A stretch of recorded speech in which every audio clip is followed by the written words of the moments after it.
Welcome बच्चों। कक्षा 7 के बच्चों का विज्ञान क्लास में बहुत स्वागत है। मुझे उम्मीद है, बल्कि मुझे विश्वास है कि आपने इससे पहली वीडियो देखी होगी।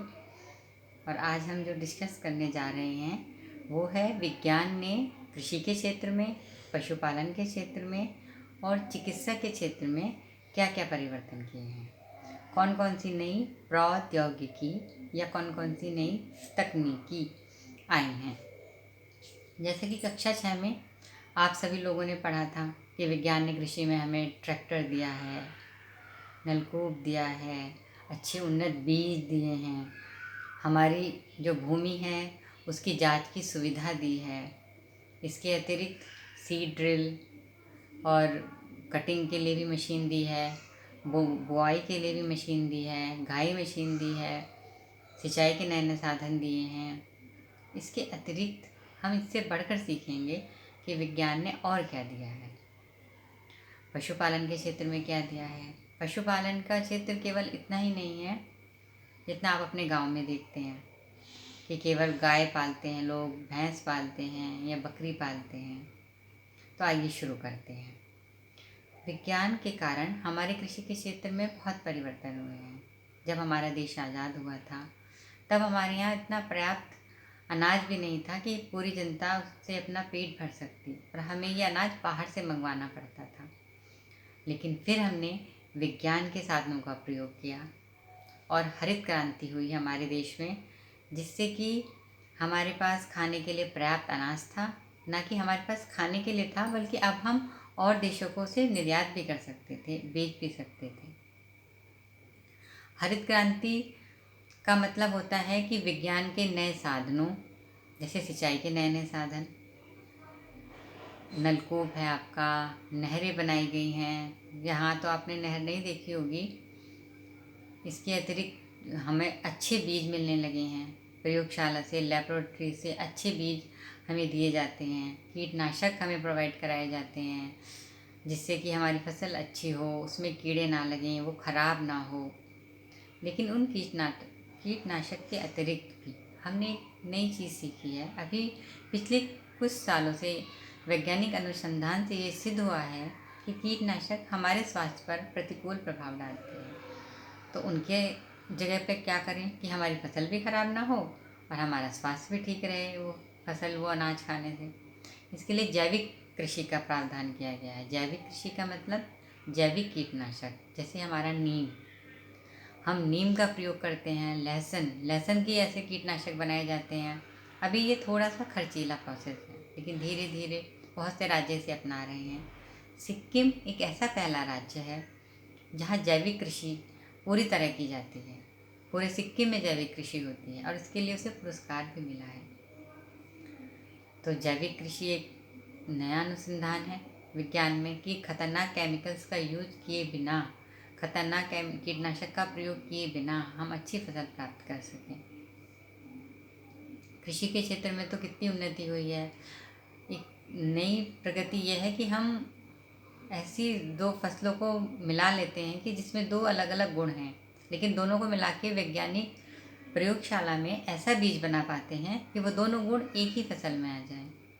इसको कहते हैं जेनेटिक इंजीनियरिंग। इसके थ्रू नए नए तरह के बीज बनाए जा रहे हैं, नए नए तरह की ऐसी फसलों का उत्पादन हो रहा है।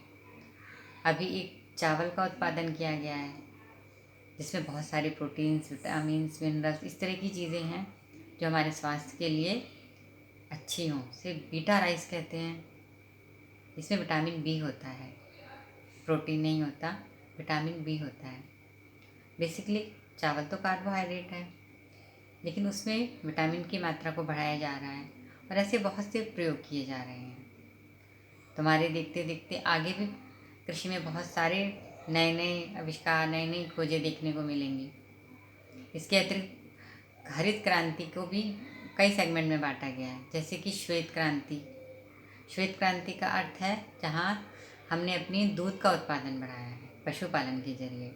एक है पीली क्रांति। पीली क्रांति का मतलब होता है तिलहन क्रांति, जिन चीज़ों से हम तेल निकालते हैं, जैसे सरसों, राई, इनका उत्पादन बढ़ाना।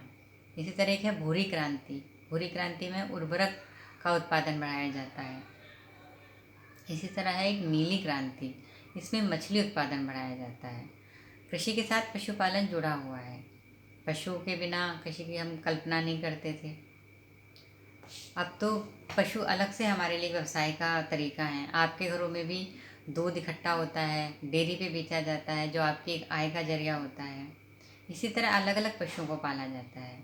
कहीं कहीं मछली को पाला जाता है, मत्स्य पालन होता है। मछली को बेचा जाता है, खाने के लिए लोग उसका प्रयोग करते हैं। मछली से दवाइयाँ बनती हैं मछली के तेल से। इसके अतिरिक्त मुर्गी पालन होता है। मुर्गी पालन से मांस और अंडे दोनों का उत्पादन किया जाता है। इसके अतिरिक्त आप देखते होंगे कि स्वर्ण पालन भी किया जाता है बहुत सारी जगह।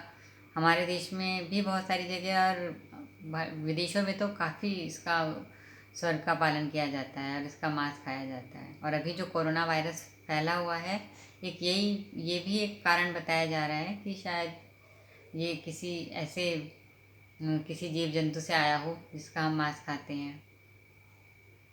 इस तरीके से पशुपालन के तरीकों में भी बदलाव हुआ है। पहले लोग किस तरह से घरों में पालते थे, उसमें चेंज आया है। पशु के लिए अलग अलग तरह के दाने, चारे, इस तरह की चीज़ें बनाई गई हैं कि जो दुधारू पशु हैं वो अधिक दूध दें, अधिक उन्हें पौष्टिक भोजन मिले, वो स्वस्थ रहें। कक्षा 8 में जाके तुम इस चीज़ के बारे में और भी विस्तार से पढ़ोगे। हरित क्रांति जो है एक बहुत अच्छा टॉपिक है और ये बहुत महत्वपूर्ण टॉपिक भी है, जो अक्सर तुम्हारी परीक्षा में पूछा जाता है। तो मैं एक बार चाहूँगी कि तुम भी मेरे साथ इस टॉपिक को अच्छे से समझ लो। इसको कैसे आप एक्सप्लेन करोगे, कैसे इसकी परिभाषा दोगे। तो हम इसको कैसे कहेंगे कि हरित क्रांति क्या है? विज्ञान के सिद्धांतों और उपकरणों के नए नए आविष्कारों के प्रयोग से, जैसे सिंचाई के साधन, उर्वरक, उन्नत बीज, कीटनाशक इत्यादि के प्रयोग से फसल उत्पादन में जो वृद्धि की गई, उसे ही हम हरित क्रांति कहते हैं। और भारत में हरित क्रांति का श्रेय डॉक्टर स्वामीनाथन को जाता है और पूरे विश्व में इसकी शुरुआत जो की थी वो डॉक्टर वर्गीस कुरियन ने की थी।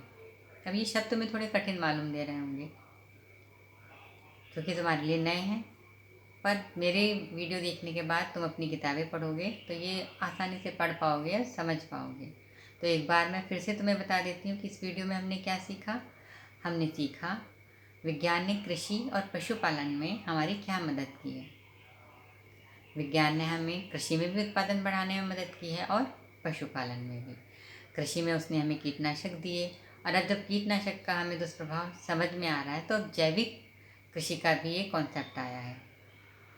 कृषि में प्रयुक्त होने वाले जितने भी उपकरण हैं, तुम बहुत से उपकरणों का नाम जानते होगे, जो भी चीज़ें हैं वो तुम लिख के व्हाट्सएप ग्रुप पे डालना। कृषि में क्या क्या दिया है विज्ञान ने, जैसे ट्रैक्टर है, सीड ड्रिल है, गाई मशीन है, नलकूप है, कीटनाशक हैं और आपकी खाद, उर्वरक, ये ढेर सारी चीज़ें हैं। साथ ही विज्ञान ने इन कृषि उत्पादों से होने वाले, जैसे कि अब दूध है, दूध से खाली दूध ही नहीं बिकता। अब जो हमारे पशुपालन में हम दूध प्राप्त करते हैं, आज दूध से न जाने कितनी चीज़ें बनाई जाती हैं और उनको पैक करके बेचा जाता है। इसी तरह हमारा गेहूँ है, गेहूँ से खाली रोटियां ही नहीं बनती, गेहूँ से बहुत सारी चीज़ें बनती हैं। कुछ तो हमें पैक्ड फूड मिलते हैं। तो इस तरीके से विज्ञान के प्रयोग से जैसे जैसे फूड प्रोसेसिंग की इंडस्ट्री बढ़ी है, हमारी कृषि का उत्पादन बढ़ा है, इससे हमारी आय भी बढ़ी है और हमें खाने के लिए पर्याप्त भी है। अब इस टॉपिक को बच्चों मैं आपसे उम्मीद करती हूँ, अभी ये एक पन्ना, मुश्किल से एक पन्ना होगा विज्ञान की किताब का, कृषि और पशुपालन के बारे में, आप इसे ज़रूर पढ़ें। और जब आप इसे पढ़ेंगे तो आपको यह अब समझ में आएगा। और फिर भी कोई परेशानी है तो मेरी वीडियो दोबारा देखें या मुझे व्हाट्सएप पे मैसेज करें। ओके बच्चों, ऑल द बेस्ट।